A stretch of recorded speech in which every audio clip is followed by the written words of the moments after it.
Shalom sahabat KP yang disayangi Tuhan. Saat ini saya ada di satu tempat yang indah untuk menikmati karya ciptaan Tuhan. Ini dia.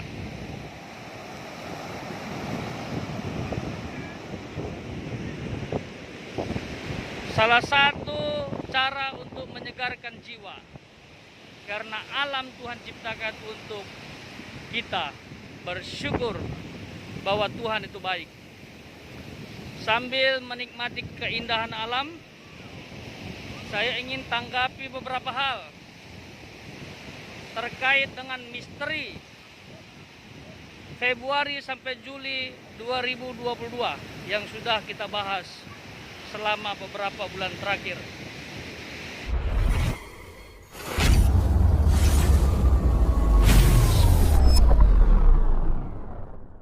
Nah, sahabat KP, ini sudah masuk di bulan Februari tanggal 1 ya. Ya, sebelum kita membahas mengenai misteri 2022, saya mau ucapkan dulu gong sifat coy bagi saudara kita yang merayakannya ya. Semoga hoki selalu. Ya, sambil menikmati pemandangan, kita akan tanggapi dulu hal tersebut. Ya, misteri 2022 yang tepatnya bulan Februari sampai Juli atau Agustus awal, itu yang disampaikan oleh hambanya Evangelis Dautoni.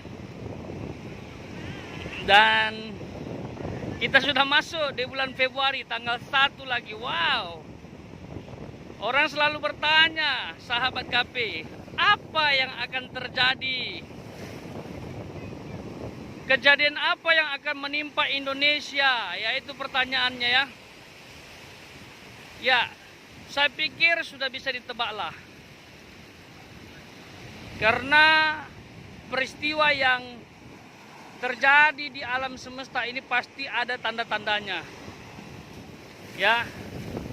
Jadi tafsiran saya seperti yang pernah saya sampaikan, misteri 2022 fokusnya Februari sampai Juli ya pasti berkaitan dengan ekonomi. Itu yang pertama. Yang kedua berkaitan dengan mutasi corona. Yang baru-baru ini sudah ada varian baru juga ya setelah Omicron. Lalu ya pasti berkaitan juga dengan bencana alam. Ya. Seperti itu. Bisa juga ditambahkan ya Negara Kesatuan Republik Indonesia. Kita harus doakan supaya tetap bersatu. NKRI harga mati. Dan ini berkaitan dengan pemindahan ibu kota baru ya. Kita doakan supaya Indonesia tetap shalom, damai.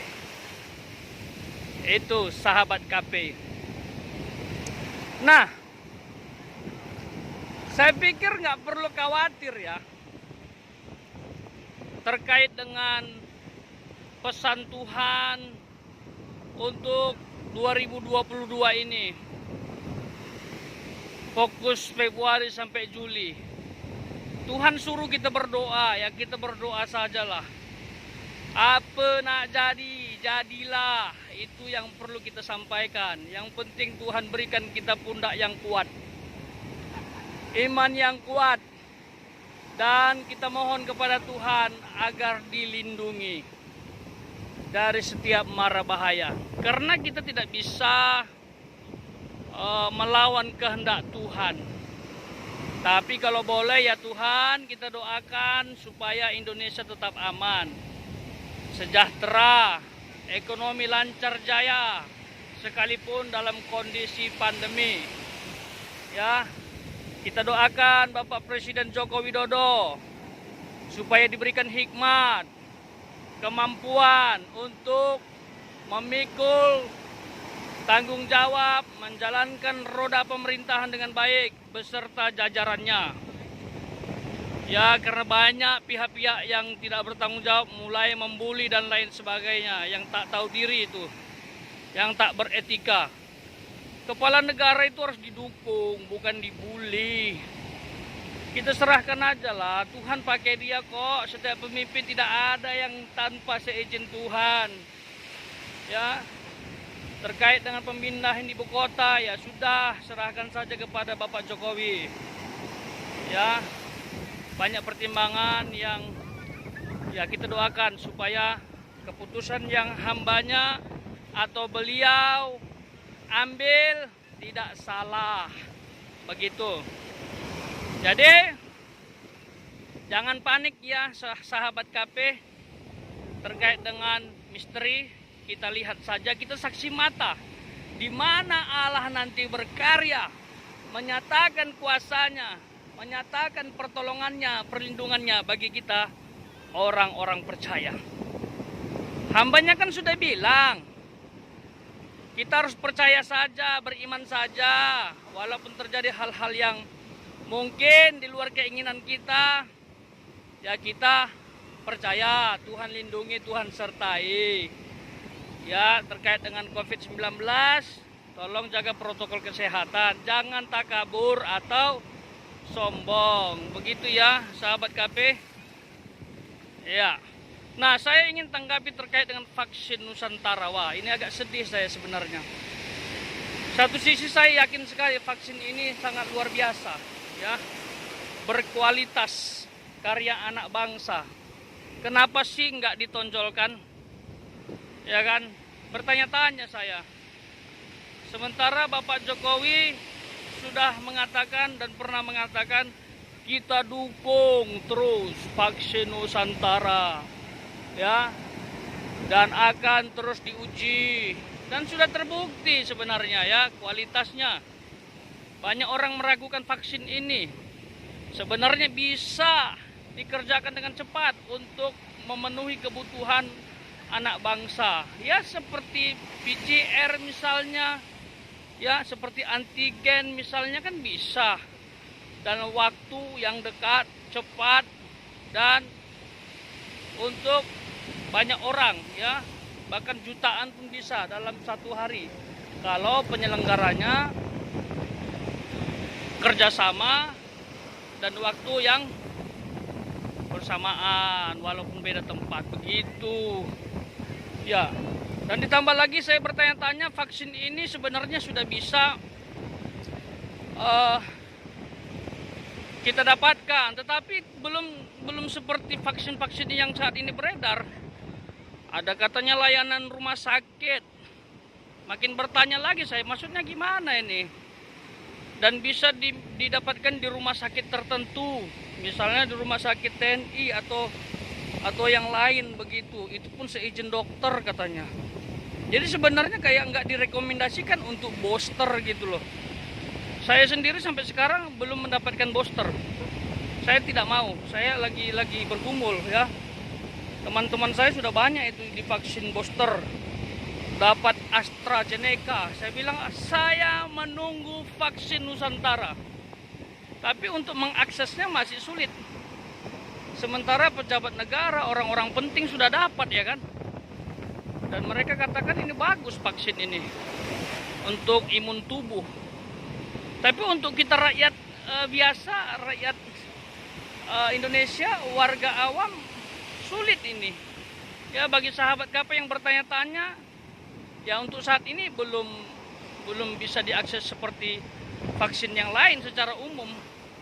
Mungkin kalau sahabat mau dapat vaksin Nusantara ya ke rumah sakit tertentu. Begitu. Padahal sebelum itu sudah disampaikan dan ada yang membocorkan juga vaksin Nusantara akan jadi booster. Tapi sampai sekarang booster sudah beredar di mana-mana, tapi bukan vaksin Nusantara. Ada apa ini? Ada apa? Saya percaya sama karya anak bangsa. Apalagi Dokter Terawan. Saya pikir tidak perlu diragukan lagi ya. Ya, dunia pun mengakuinya. Jangan sampai nanti negara-negara lain bisa mendapatkan vaksin ini seperti kemarin ada negara Turki begitu kan, bisa akses. Saya kurang tahu persis bagaimana kelanjutannya. Takutnya bisa. Itu untung saja Bapak Terawan tidak mau negara lain terlalu campur tangan ya, karena dia ingin ini vaksin Nusantara untuk Indonesia gitu, karena ini karya anak bangsa untuk Indonesia ya. Jadi kita harus bangga sebenarnya ya. Jadi ini kesempatan sebenarnya, karya anak bangsa ini dikenal dunia dan bisa menyelesaikan mutasi corona seperti itu ya. Kita doakan sajalah vaksin Nusantara ini juga bisa menjadi jawaban ya atas misteri 2022, khususnya penanganan COVID-19. Itu dia. Oke sahabat KP ya, sambil menikmati pemandangan. Sorry hari ini agak sedikit berbeda ya, rekaman video yang saya upload ya paling tidak bisa menambah apa ya, menambah variasi lah untuk konten-konten berikutnya ya. Ini dia.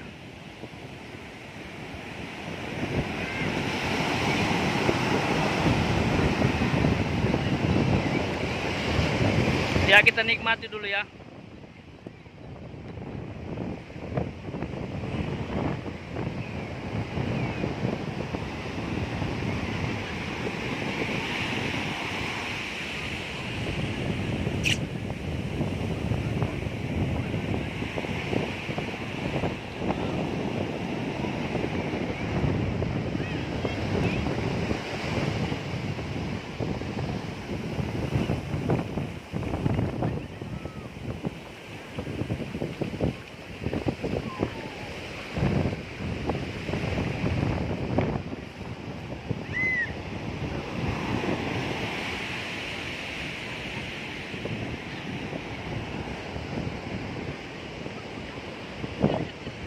Oke sahabat KP, sampai di sini dulu ya. Seperti yang saya sampaikan tadi, marilah kita berdoa agar Indonesia aman, dan kita doakan supaya Bapak Jokowi diberikan hikmat mengambil keputusan yang etis untuk kebaikan warga Indonesia. Jangan takut, jangan khawatir, Tuhan beserta kita. Apapun yang dilakukan iblis, percayalah, anak Tuhan pasti menang. Tuhan memberkati.